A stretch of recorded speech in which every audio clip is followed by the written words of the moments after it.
Is this thing on? Welcome back to Big Mouth and fancy seeing you here, and you are very welcome. Friends and enemies, sit down. Let's talk about this week's Supergirl episode, the one with Lex Luthor in.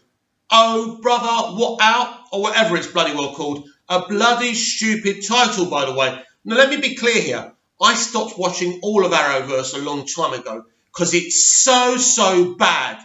These people do not care about DC Comics or the characters or Supergirl. Let me introduce you to Supergirl, played by Melissa Benoist, a fine actor. She is a kind of extra on her own show, especially in this episode.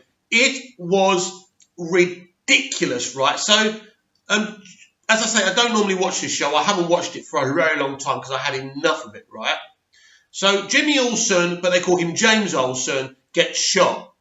Who the hell cares? This is a crap version of Jimmy Olsen, one of many characters with no personality. This is not Jimmy Olsen, because Jimmy Olsen, as you know, if you've picked up a bloody comic before, has got bags of personality. He's great. He's enthusiastic.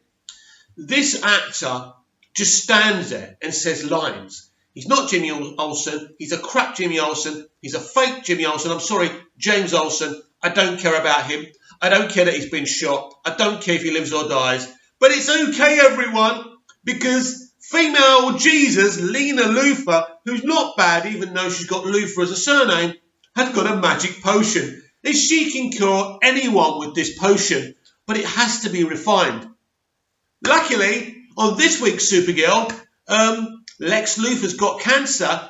He gets out of jail for compassionate reasons to spend time in a shit Luthor mansion. It's a crap Luthor mansion. Do you remember Lex's mansion in Smallville? So glamorous, so awesome. It was a castle, right? Beautiful. This is shit. This is crap. That's all I'm going to say, right? Anyway, fuck the castle. I don't care. It's only a castle. But basically, everything on this show and in this verse is awful. Everything is underwhelming. Anyway, I like John Cryer. John Cryer as Lex Luthor isn't a bad idea. Literally, if you add up all the minutes he's in this episode, it's not even 10 minutes. Basically, Batman fights Superman in BVS longer than Lex Luthor gets screen time in this Supergirl episode. Now, don't forget, these people, if we could call them that, created a trailer to excite us. They showed us Superman. They showed us Lex Luthor. I've just worked out that those images of Superman were just old images, right? It was a con. And the whole idea was, they kind of gave the impression that in the trailers that this was going to be an adaptation of the Red Sun story. I don't know if they're going to go back to that, but basically, when the episode first starts, it's 4 years in the past. He's literally doing the Red Sun thing, then he gets arrested. Maybe we'll get more flashbacks as we get on.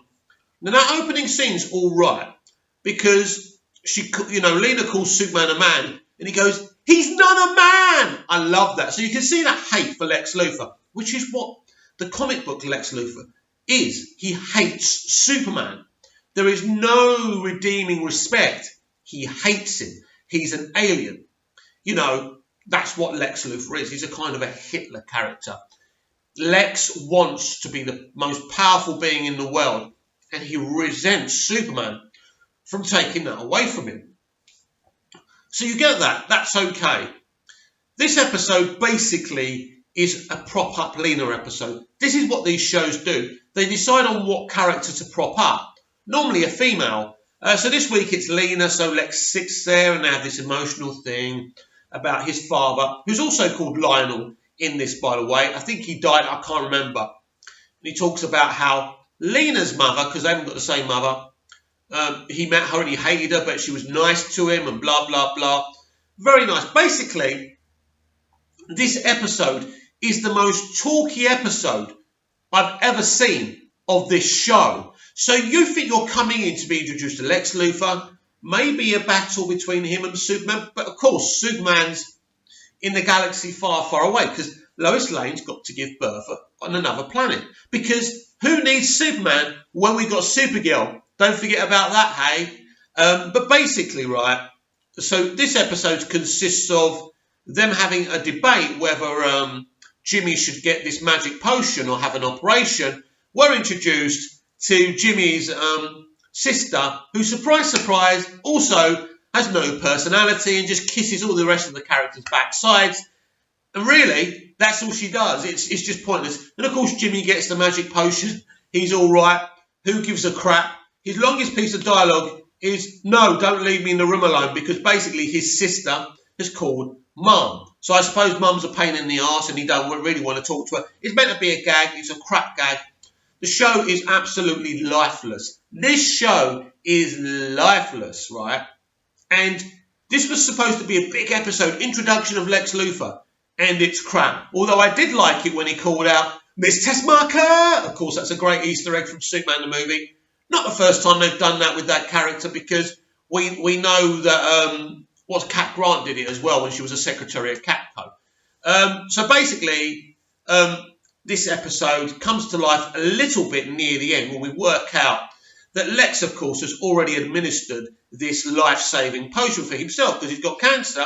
He walks off, bold as brass, and in the end, while he's in his helicopter, but let's go back. They play this classical music. He presses something on his watch and he starts making these explosions go up. It's so campy. It's another campy Lex, right? Because of reasons, right? Anyway, he gets in the helicopter, they fly up, and then there's Supergirl. Supergirl, we meet at long last, or it's about time, or something terrible that you might see in an old 80s cartoon from, you've got Dastardly and Muttley there, and, Penelope Pitstop turns up. Penelope Pitstop, we meet at last. That's a Skeletor laugh. I love Skeletor's laugh, by the way. We're not here to talk about Skeletor, who's more interesting than any character, actually, in Supergirl. So basically, this episode is a crap episode. The only good thing about this episode is David Harewood's performance as John Jones and his battle with Manchester Black. Because I haven't been watching this show, I don't really know what's been going on there, but there's a lot of depth there. David gives it everything. And it's interesting because spoiler alert, he kills Manchester Black, but of course he doesn't because we know there's some trope. He's gone into that big thing, and he'll come out. Who knows, right? Anyway, so that's the most interesting thing. Then we've got Brainiac 5, or Brainy kissing that other girl who's meant to be a hero, but I don't know who she is, and I don't care who she is. That's boring. Anyway, so he's a boring character. She's a boring character. So basically, you've got this show with all these lifeless characters, right? So basically, you've got Supergirl's sister. I forgot her bloody name now. Anyway, so I don't know because I haven't watched it for ages, but I think they wiped her mind, so she doesn't know she's Supergirl anymore. So there's this big kind of third middling storyline where Kara and John Jones go off to find Manchester Black, and she's getting all kind of butthurt because she doesn't understand why Kara isn't at the hospital with Jimmy. It's just another boring storyline. So to shut this off and to close this off, because I don't really want to spend too much time because it's going to take ages uploading, my internet's crap right now. Basically, this is a really, really boring episode. Really, the only two good things about this episode are John Cryer and David Harewood. But basically, they're acting with nothing. The script is crap. The show is bland. The show is mediocre. Supergirl could have been a great show. But all they've really done is bastardize every DC storyline in character they've got their hands on. And Lex Luthor will be no different. He's a toxic male. He's an alienist, which basically means... I just made that word up, by the way. Basically, he hates aliens.